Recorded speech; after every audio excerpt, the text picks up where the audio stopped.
What's up, people? Brian here with ETM 540 Clubhouse, here with Denny, aka Little Corn Chucker. Fair, fair, fair. That was so lame. And we're actually going to start doing some work back on the old T-bucket, the old bucket of sunshine. And we're just going to be doing some maintenance.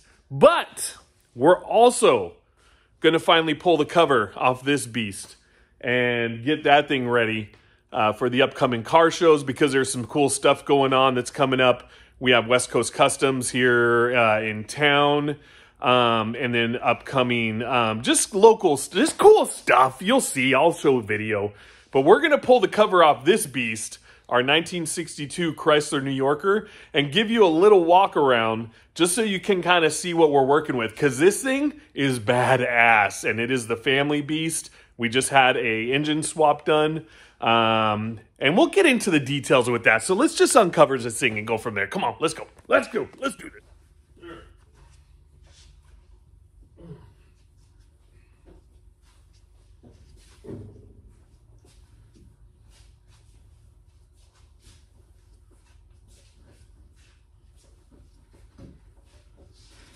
Gotta let the thing breathe. Let it breathe. All right, now that we got that thing uncovered, let's do a little walk around so you guys can see what's going on with this beast, because we absolutely love this car. It originally came with a 413 Golden Lion, had a bad cylinder. Turns out that it would have cost us just as much to do a full engine swap than it would have been to rebuild the 413, because they're not as common as the new engines that we put in, the size and displacement, all that stuff. So we did the 440 swap, and it has been awesome so far. It's actually still very fresh. We've barely driven this thing since we've had it done, but.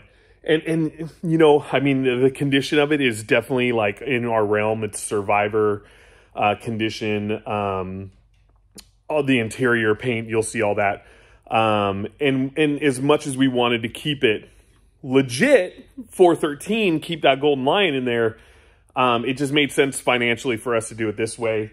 If we ever want to down the road, we can always re-swap it. I am having a hard time finding the hood latch. Oh, there it is.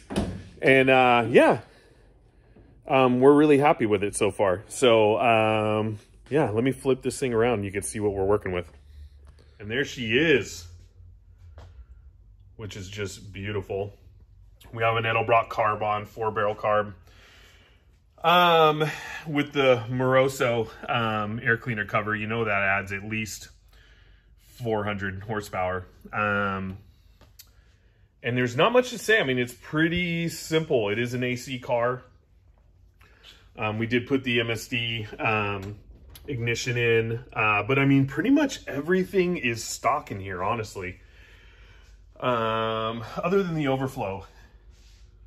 Yeah, we had to do it. Got to be a little rat roddy, you know?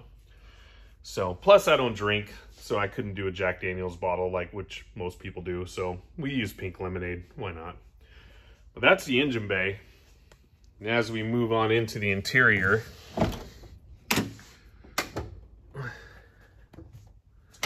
you'll see that as well, she's all stock. And we did have to put a steering wheel cover on. The original epoxy or acrylic or whatever was on there was chipping away, and I tried to repair it as best I could, but every time I would do a large turn, it would cut my hands, so so we had to replace that. But it's got the half dome speedometer, and God, I mean, I just love how these old school like rocket era stuff is. We retained the push button transmission because we stayed with the 440, so we still have that. Yeah, golf ball for the parking brake lever. AM only radio does work. Like I said, it is an AC car, so there's that. Love where the rear view mirror is mounted. It's super cool, as well as the vents. Those are rad how they look.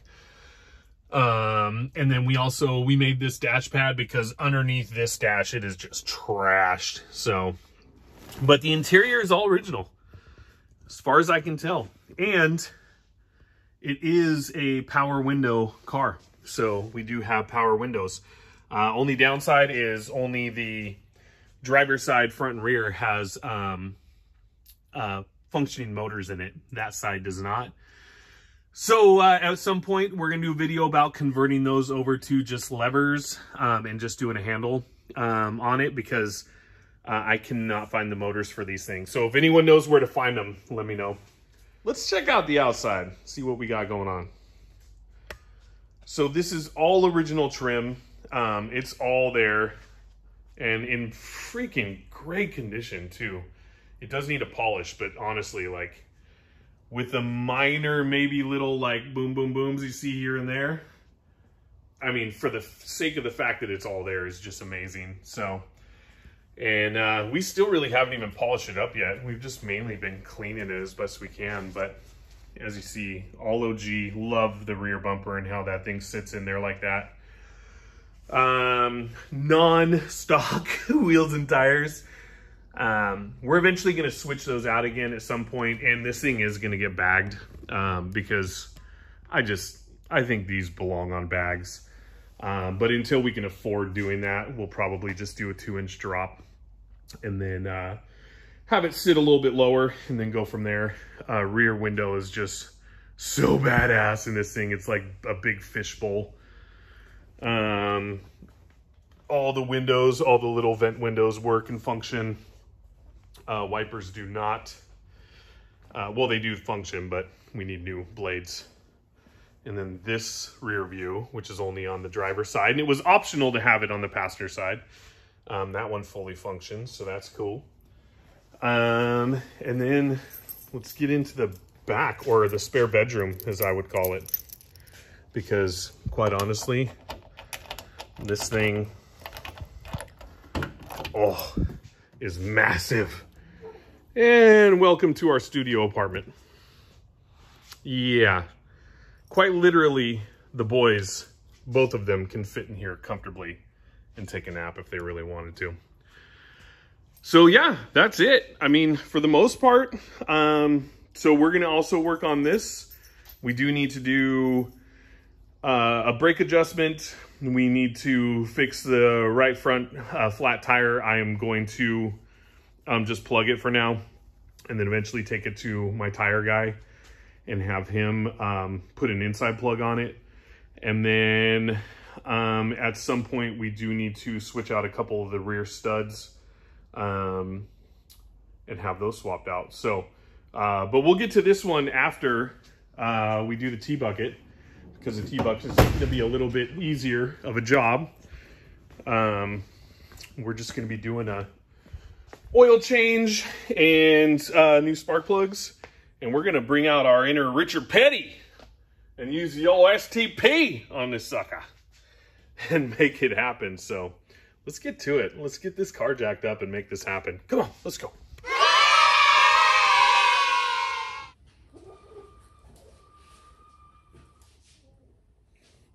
So with the truck, we don't even jack it up. We actually just crawl right under it because it's, you know, lifted. So I think I'm actually going to jack this up, put it up on, get all fours off the ground. It'll just make it easier that way. So, plus it's fun. I mean, toys. Yeah, let's get it up. Let's go.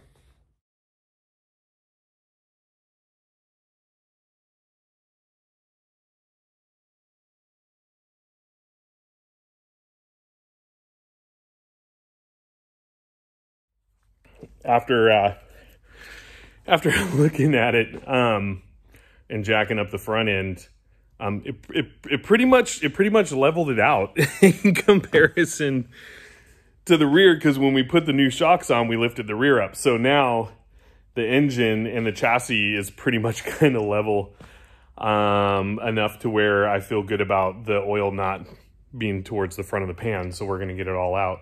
So here, I'll show you what I mean. Yep, now she sits level. So, I mean, you can see it right there. Maybe she's tilted to the front a little bit. But we can fix that. I need to use a different jack. I'm gonna use my scissor jack. But, yeah, there's no need for us to put the back up. So I'm just gonna get this thing up a little further. And then we'll just leave it at that. We'll call it good because there is no need to go crazy on it.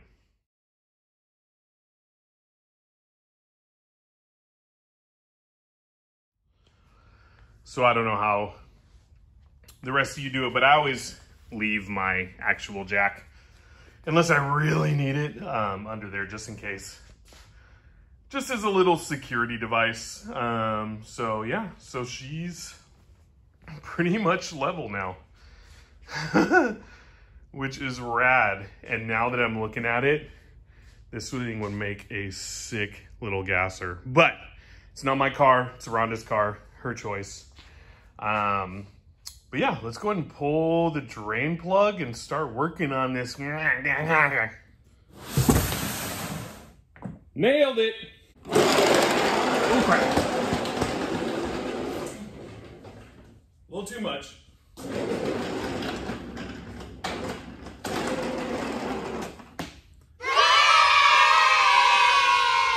So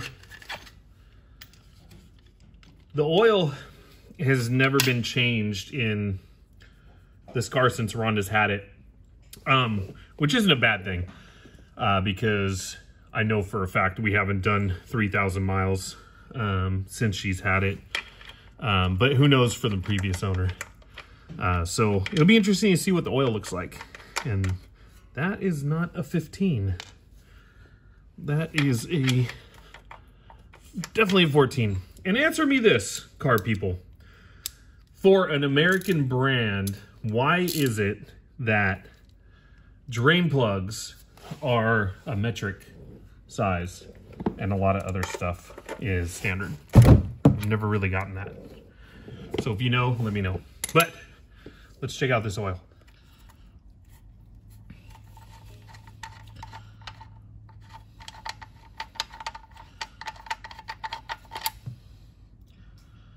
Not too shabby. I mean, she's dark, but not too bad. Oh, you know, just roll your drain plug around in your oil. Why not? But that looks pretty good. I mean, she's dark. She needed it, but she ain't bad. So far, no metal flakes or anything crazy going on in there, so, which was expected. I didn't expect it to be crazy, so let's let her drain, and we'll go from there. We'll pull the oil filter next. Now, while that's draining, I'm just gonna do a little wipe down while I'm down here. Might as well. I'm already laying down. I'm not just gonna sit here. Maybe a big man, but I'm not a lazy man, so figure why not. Plus, it takes me a lot to get back up, so might as well make use of my time while I'm down here, make it worth it. But once that oil's done draining, then we'll go ahead and pull that filter, and yeah, we'll just make the transmission look a little bit better. All right, let's get this Pep Boys beauty ring off of here. No insults, just funny. And actually, it's kind of hard to tell from down below if it's attached by a Allen wrench or I don't know what's going on there, but it'll come off somehow, even if I have to rip it off of there. But it looked like an Allen wrench. Maybe it's just so rusty I can't even tell that it's a hex head. Because quite honestly, none of these Allen wrenches are fitting. So I think that's going to be the way to go. I don't know. We'll figure it out.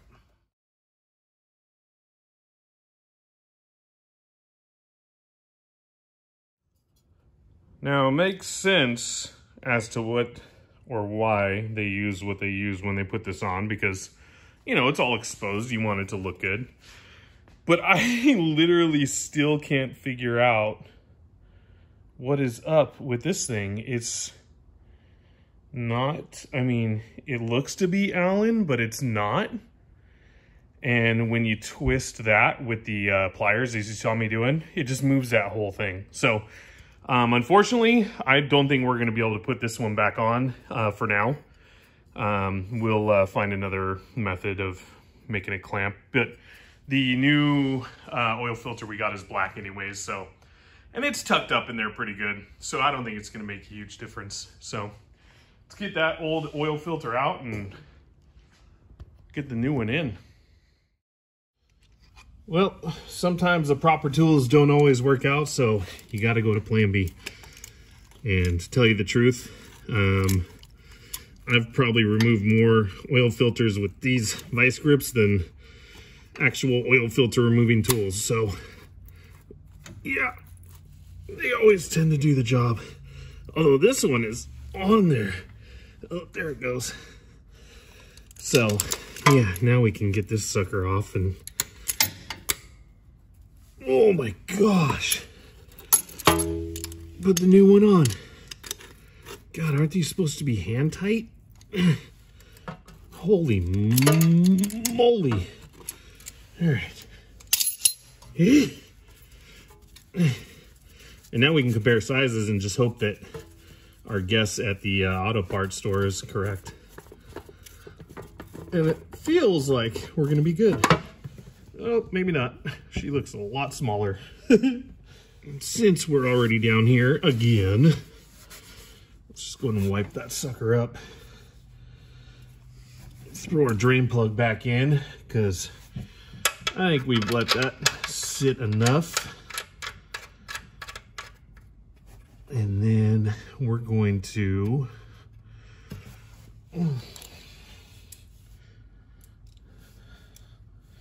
tighten that bad boy.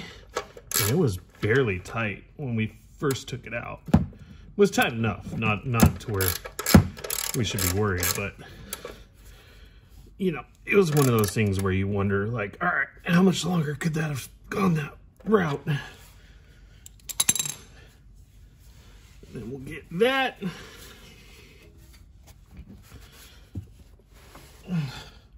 Perfect. Now, for the oil filter debate. Now, here is the question. We have the same circumference, same diameter oil filter, yet one is taller than the other. And one is an XL, and it looks like the other one isn't. So I imagine that that one's just feeding more oil through it than the other. So I'm going to check the internets and see what they say, and probably make a phone call to a friend and see what he has to say. And then we'll go from there. Okay, so I'm gonna call my buddy Aaron really quick. He's a wealth of knowledge. He's out on a oil rig down in Long Beach. But I looked it up online, self-explanatory. It's extended life, basically, which makes it the XL and larger. So more oil capacity, which leads to more oil flow, plus it's better for higher pressure engines, which that one is. But I'm just going to ask him just in case. Let's see how this goes. Call Aaron on speaker.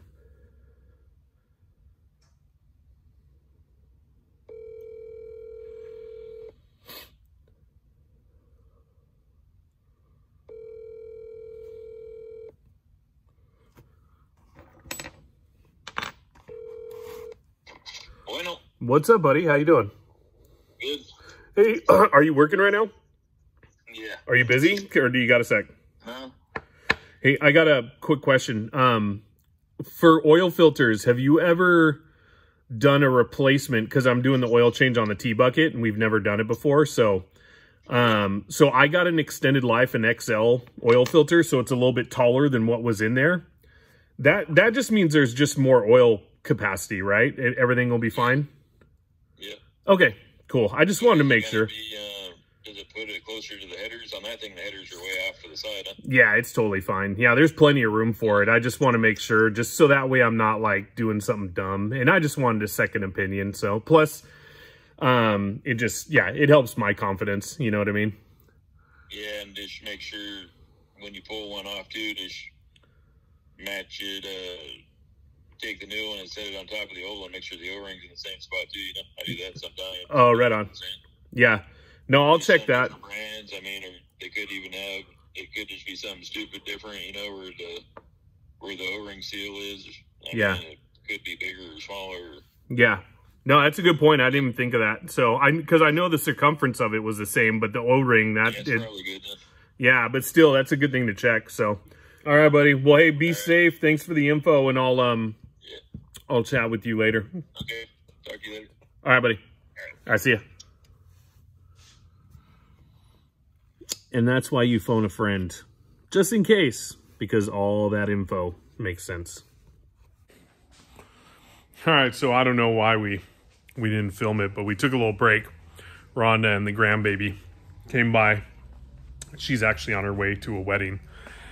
And she was bringing the grandbaby by because he's going back to Mama's house, to his mama's house. But he was running around super adorable, wanting to get on all the motorcycles and jet ski and stuff like that. But anyways, it was cool because we went to bike night at the local Harley Davidson. I'll put some footage at the end of this video.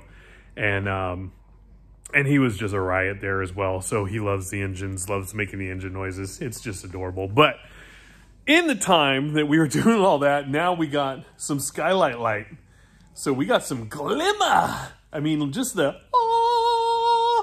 gods are shining down upon our project, which means there will no longer be any type of complications. We're just gonna flow right through this. I don't know why I keep doing this with my hand. It just feels cool, and apparently, or maybe, whatever. All right, we're gonna get back on it. Let's go, let's do this. So, with what Aaron was mentioning earlier, we're gonna do a quick little check on the oil seal. Oh my gosh. I guess that wasn't fully drained yet. And just make sure that those are the same, because honestly, it right now is not looking like it is. I may have to go back and get another filter, or actually, it looks like the rubber O-ring. Yep, the rubber O-ring is stuck still on the engine because there is no O-ring on this thing. So we're gonna go get that out from under the car and then compare it to the new oil filter.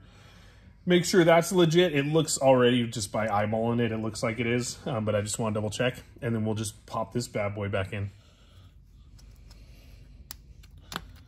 Oh, sure enough. There it is. Stuck to the block. But it's all good. So now I'm really glad that we're doing this. It's not a bad thing. It's still sealed. It didn't leak oil from there, so we're good. But yeah, let's go check this, make sure this matches up with the filter, and we're good to go. All right, new filter, old O-ring. Boom, bam. Looks good, close enough. And this is the fun part where you use the old oil, which still seems to be very clean. I do not see any metal flakes anywhere, which is nice. I mean, there is some chunks in there, but it also looks like it's just bubbling a little bit. I don't know. But old oil, we're gonna just slap some of that on there. That way, hopefully, it won't happen again. And then we'll call her good. And then I think I'm going to try and actually take this decal off, because it'll look good straight black. And I keep all the receipts for all the stuff that we use, so I can always reference back to that if needed for a part number. So let's slap this sucker in.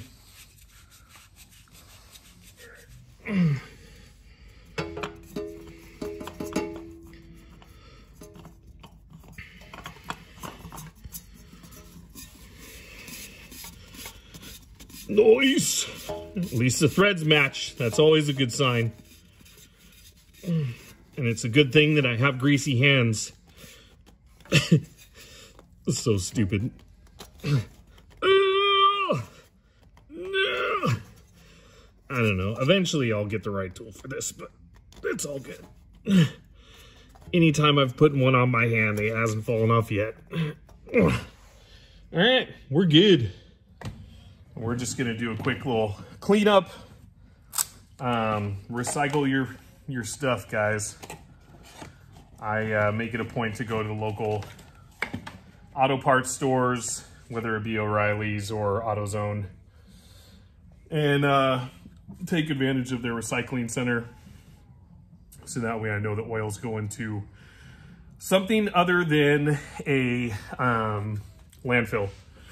Now, I'm not 100% hippie pro green. I mean, I drive muscle cars and whatnot, motorcycles. I like two strokes, but I do believe in, you know, doing what you can where you can. And this is something that I can do something with and stand behind. So recycle your stuff.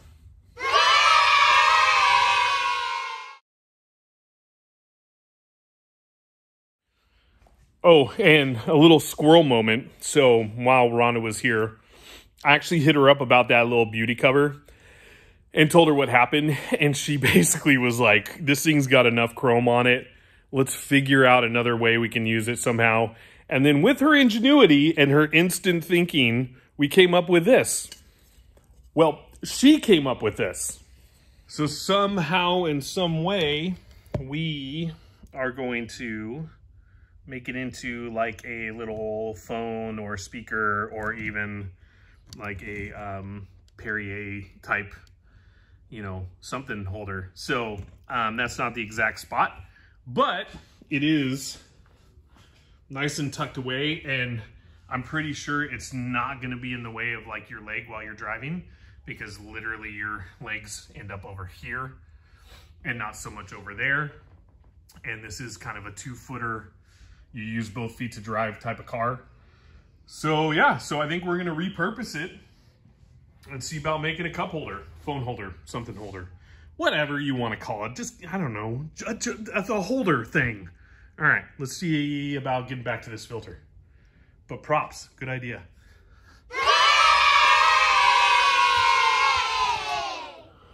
All right, so we're gonna throw down the new oil, but I think I'm gonna leave it. I am gonna leave it up on the jacks when I put the new oil in, because it's well balanced. It's, you know, it's level. So I imagine I'll get a better read from it that way, and then we can actually fire it up and get it warm, and that way we can even get a better read, because it doesn't take much for this thing to warm up, honestly. And then spark plug it, and we'll be good from there. So I really do love this lighting, but it's also making me realize how freaking dirty this chrome is. But whatever, it still looks good. I still like it.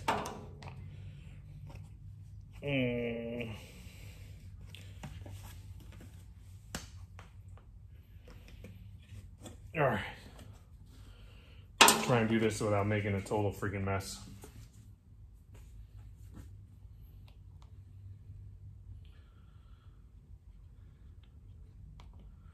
Out with the old, in with the new. And I'm pretty much gonna pour this whole damn thing in there. Not all the way, but for the most part. And then check our dipstick. See where we're at.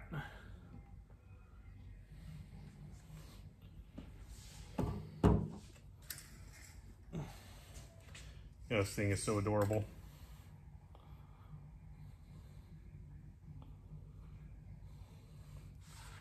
And that's actually pretty good. I mean, I know we still gotta put or let it sit and let it run for a little bit because the oil filter still needs to fill up.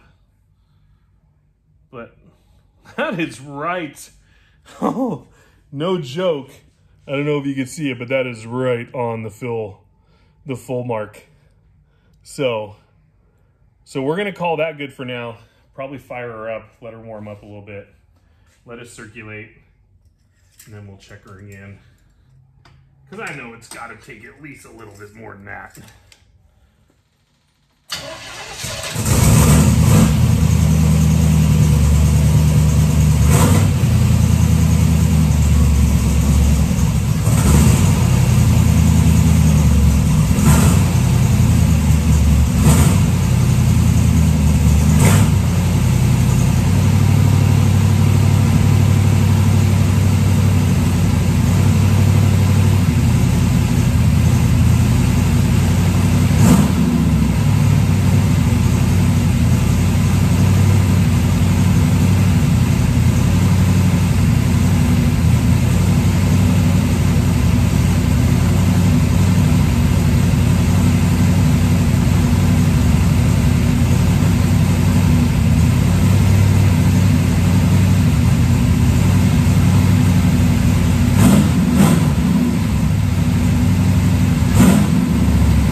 All right, let's give her another check.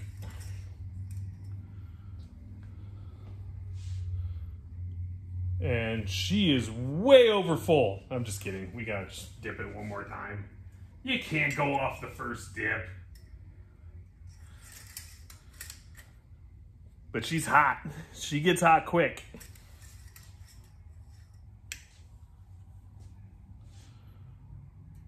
And we're just over the full line, so we'll check it one more time. But I think for now we're good, and then we'll take it down off the jacks and check it while it's totally on the ground. And see where she sits from there. And then, oh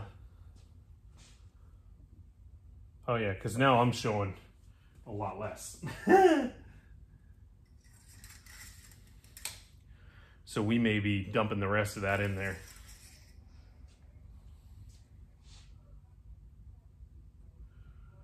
Yep.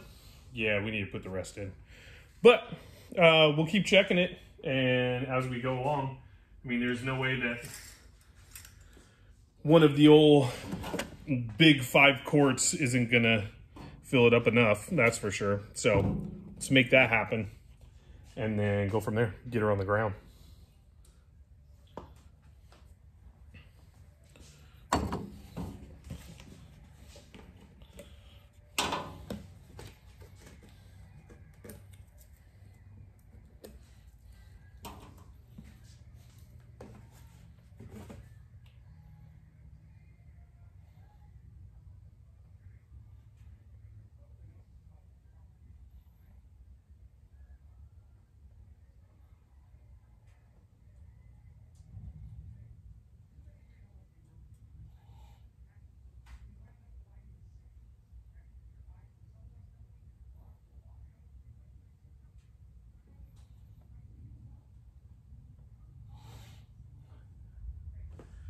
She's thirsty.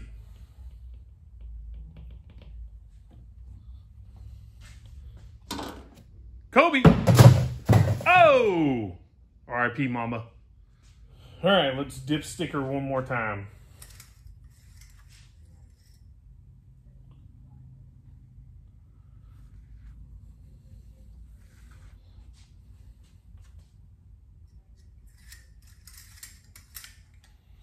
That one definitely looked a lot better, but can't always trust the first.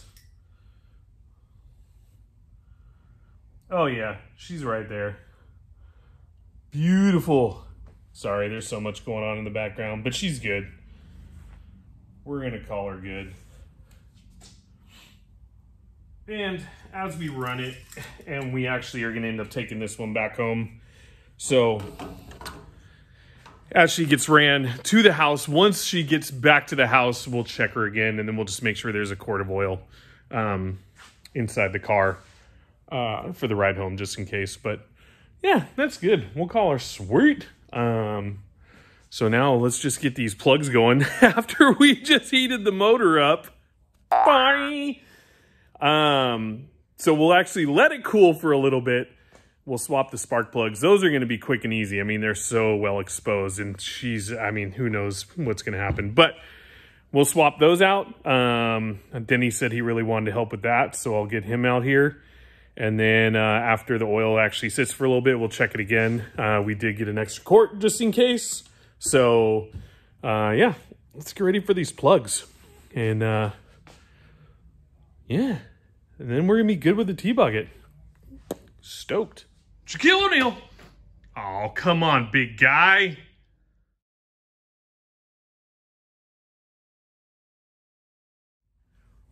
All right, so now we're going to get these plugs in. And hey, Denny's back. So while actually he takes the plugs out, I'm going to check the gap. Make sure everything's good. They always come pre-gap, but yeah, this is a motor from 77. Just want to double check it, you know, as with the oil. You know, we ended up doing a swapperoo with the gappage. I don't want to have it be wrong and then have some issues down the road. So he's going to take the old ones out. I'm going to check gap, and then we're just going to jam through this part. Ready? Let's go. Yeah? Yeah.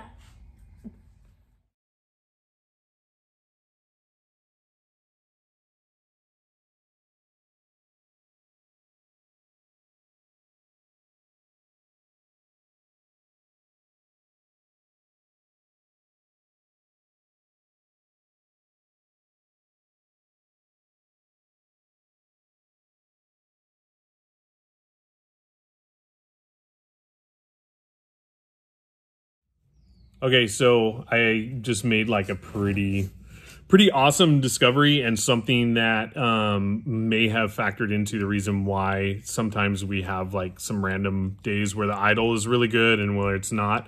But I was researching, thanks to this guy asking me, you know, just kind of like why you gap spark plugs and all that stuff. But I was researching the gap on a Chevy 350 from the 70s with an HEI distributor.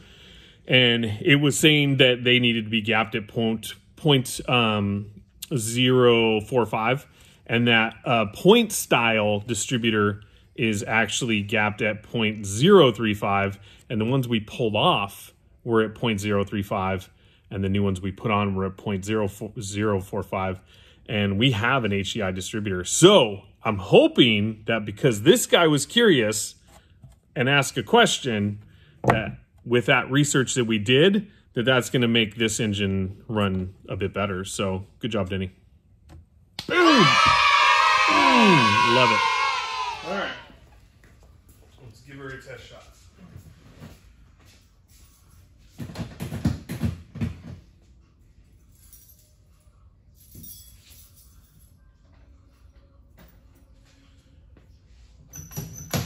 Welcome to the Thunderdome.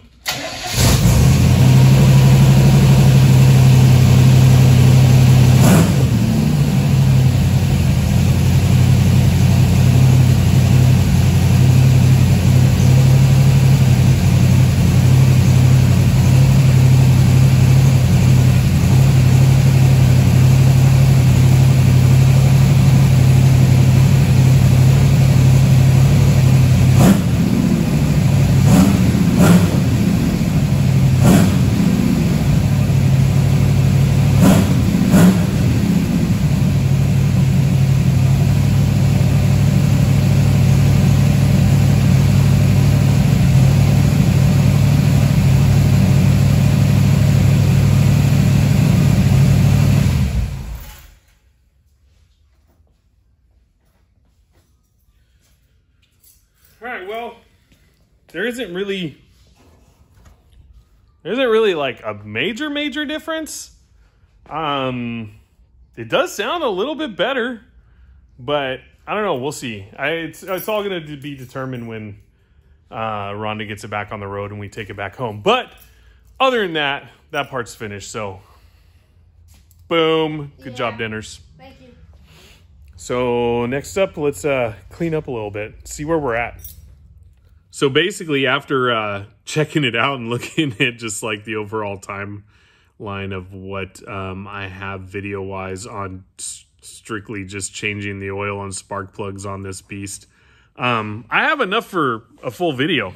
And so I'm not going to get into the work on the 62 Chrysler yet. So we'll just save that for another video because I don't want to make it too long. I know the shorter ones are a little bit better. I'd rather kind of split it up anyways. But at least we got to introduce you to Whitey. We absolutely love this car. We can't wait. I mean, obviously you see it needs a little repair down there, which is no big deal. But we can't wait to get it really back on the road again, driving consistently. But this I'm stoked about. It ran, like I said, way better. Not a huge difference, but you could feel a difference. When you know your car, you know your car. And I've been around this car long enough to really feel that. So we're going to end it here. And then we'll get back to this. So for now, we're going to be stoked on this. We know it's ready to go and roll for the upcoming West Coast Custom Show and just cruising in general. So thank you guys for sticking out as always. Please share, like, subscribe, comment. We love hearing from everyone. We've been getting some rad comments and some rad feedback on the channel, and we really appreciate everyone so far in supporting us. Yeah, we're going to call this one good. So thank you all so much, and we'll see you in the next one. All right. Take care.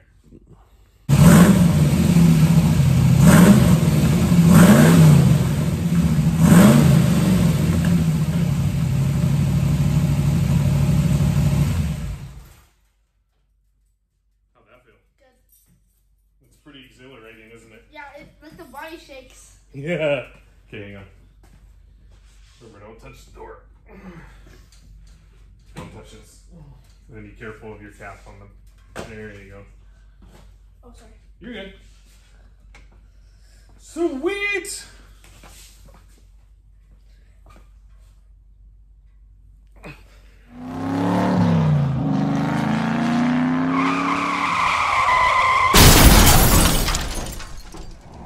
So we're at the local Harley dealership for bike night, where everyone gets together for tons of fun.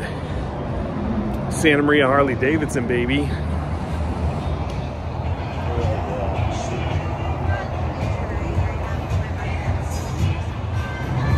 like a lowrider.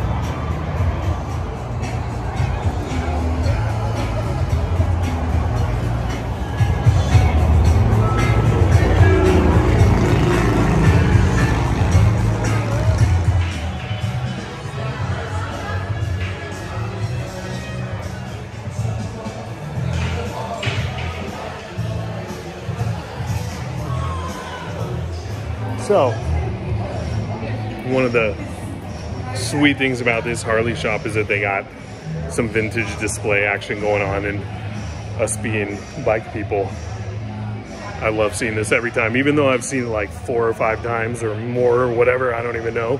They're sweet. Check this out. Old military Harley Rotax. That thing is sweet.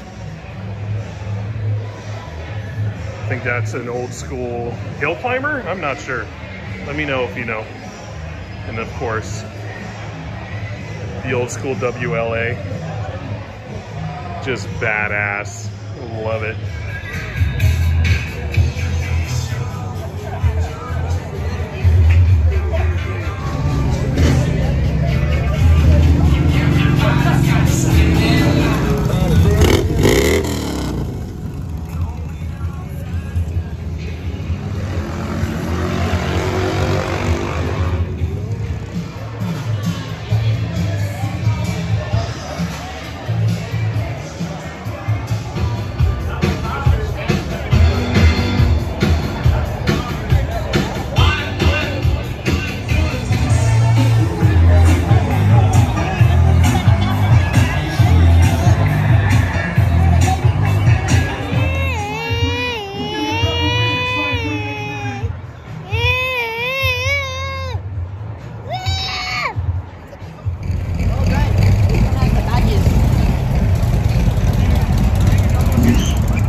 Go play on the freeway. Be free. Be free. Be free. There's a fence there, you sickos.